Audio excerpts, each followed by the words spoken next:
ஒழுக்காரா கொள்க ஒருவன் தன் நெஞ்சத்து அழுக்காறு இல்லாத இயல்பு.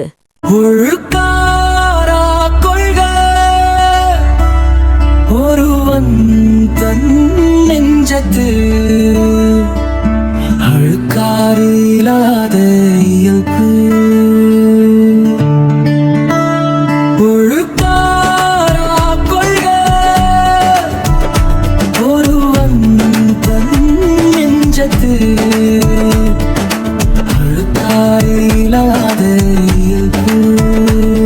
விளக்கம் 1.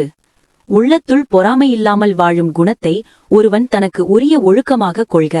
விளக்கம் 2. மனத்தில் பொறாமையில்லாமல் வாழும் இயல்பை ஒழுக்கத்திற்குரிய நெறியாக பெற்று விளங்கிட வேண்டும். ஒழுக்காரா கொள்க ஒருவன் தன் நெஞ்சத்து அழுக்காறு இல்லாத இயல்பு.